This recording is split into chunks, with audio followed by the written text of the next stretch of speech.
So we're going to put the thumb safety back in and get it started.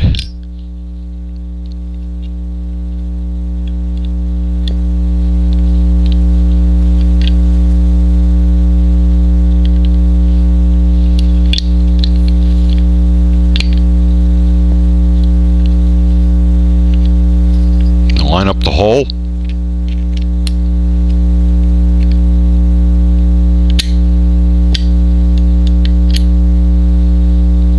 See, that just went in too easy, but I don't have the pin in here. So what we have to do is we have to pull the thumb safety out just to the point where it's past this plunger tube.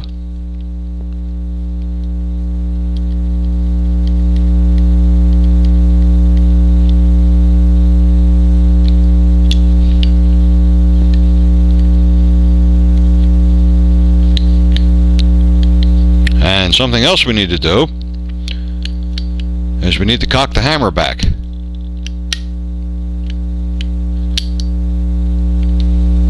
That's why it wasn't working right, because I didn't have the hammer cocked back.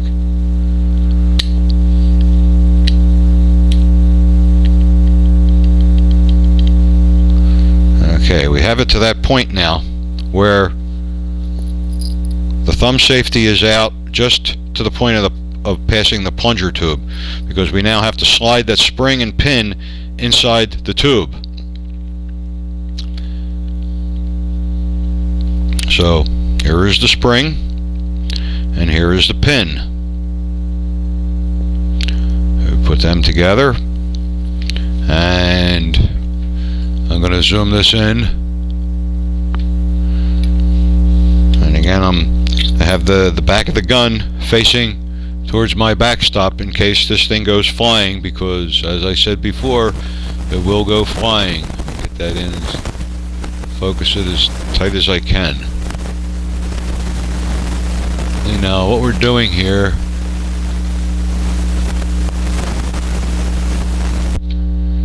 which is get a little more light down here. I don't know if that's going to help or not. No, not really. Let me turn this back over again. We have these two pieces together, and we're going to slide them in the tube.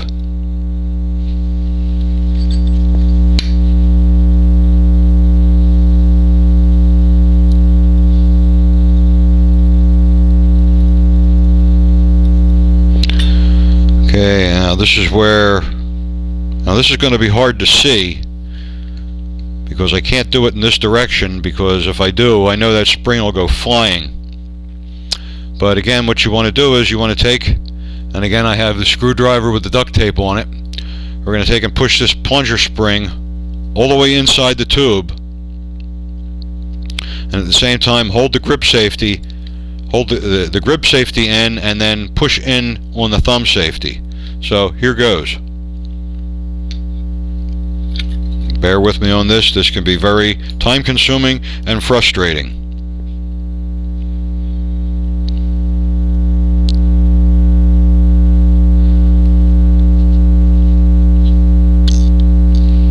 Out it came.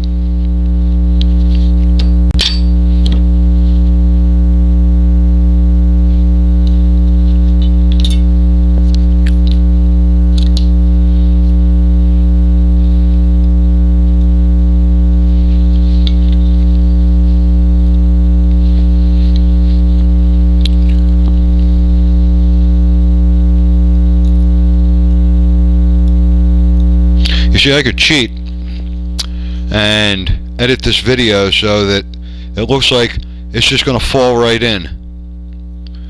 But I really don't want to do that, because I want to prove to you how difficult this is to get in. Okay, so we're pushing on the plunger tube with the screwdriver.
Hey, now the pin just flew out and hit my backstop, which is why I have it there in the first place.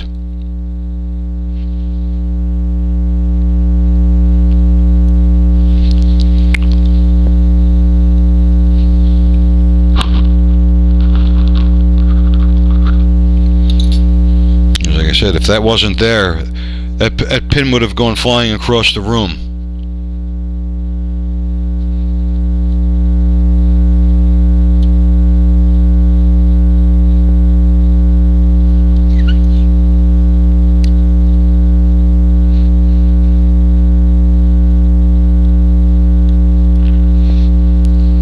Okay, I have the pin in.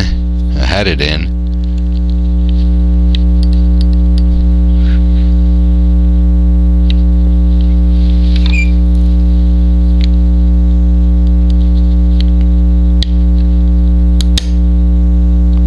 Okay, and now I pulled the duct tape off, which is not a problem. And now it's back together. I got the pin in, and the safety now works.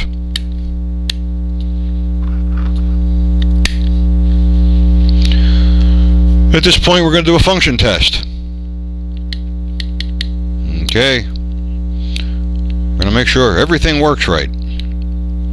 I'll pull the grip safety, push the grip safety in, thumb safety's off, pull the trigger.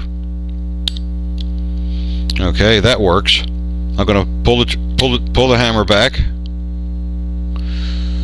I'm not going to hold the thumb safety or the grip safety in, but I'm going to pull the trigger. It doesn't fire. I'm going to put the grip safety on, put the thumb safety on, put the thumb safety on, grab the grip safety, pull the trigger. It doesn't fire.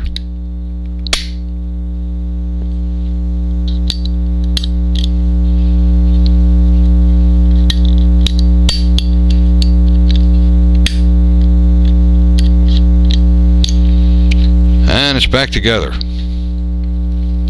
And that is the hardest part of doing this. Now, the reason I wanted to do this is because I wanted to get to that sear and the hammer and file them down a little bit, smooth them out, and get rid of that rough trigger pull that I had.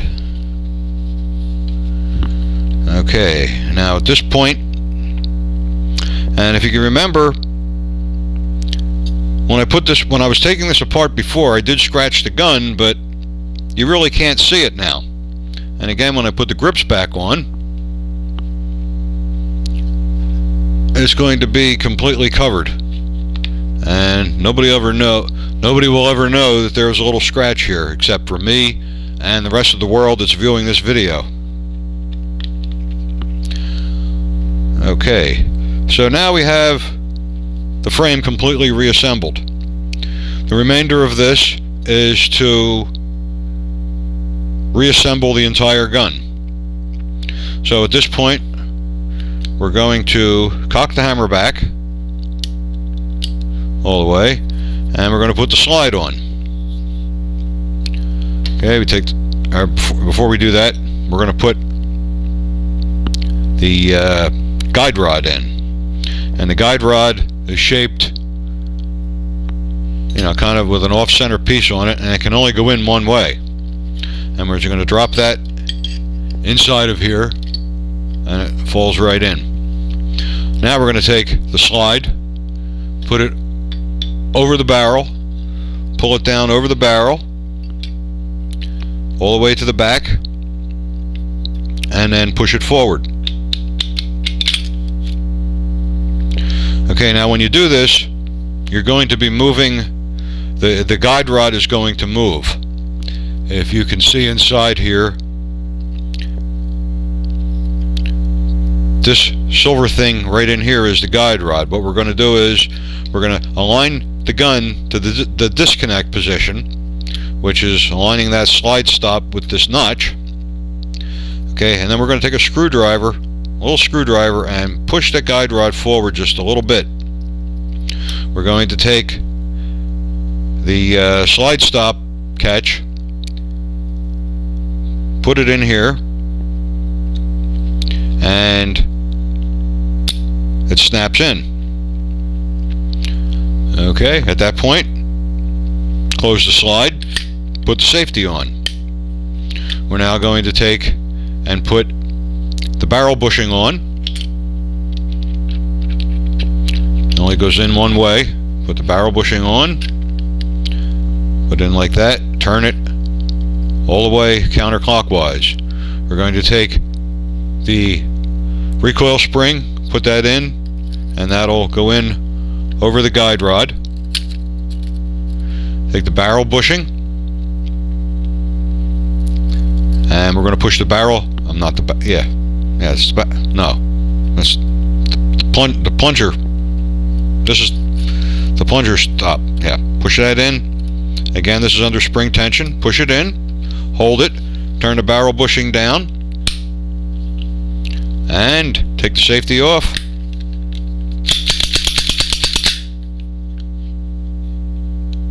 Pull the trigger, and abracadabra, it's back together. The only thing we have to do is to put the grips on. And like I said, I don't think you need to see me put 4 screws on to put the grips on. So that's the whole thing in a nutshell. How to strip this down and how to put it back together. I hope this video was useful and informative to you. The reason I made this, like I said before, is because I bought the gun and had a very hard trigger pull, very gritty trigger pull, and I'm a target shooter. I like to have a 2-pound trigger pull, a gun with a 2-pound trigger pull. I know that's not safe for carrying purposes, but I don't carry this gun as my carry weapon. I carry a different one, and that one has a 4-pound trigger pull on it, because we don't know how much adrenaline is going to be pumping when we get into a stressful situation where we could hiccup and the gun fires because the trigger pull's too light. But in any event, I wanted to show you how to take this gun down, because I looked all over the internet. I looked on YouTube to see if anybody else had made another video. I looked on 1911 forums. I looked on blogs, and nobody could figure out how to get this safety out, because the safety does not want to come out with that plunger spring in there. So that's the whole thing. And I hope, like I said, I hope you enjoyed this. I hope it was informative, and be safe out there. And remember the #1 rule on firearm safety: treat every firearm as if it was loaded until you are absolutely sure that it isn't.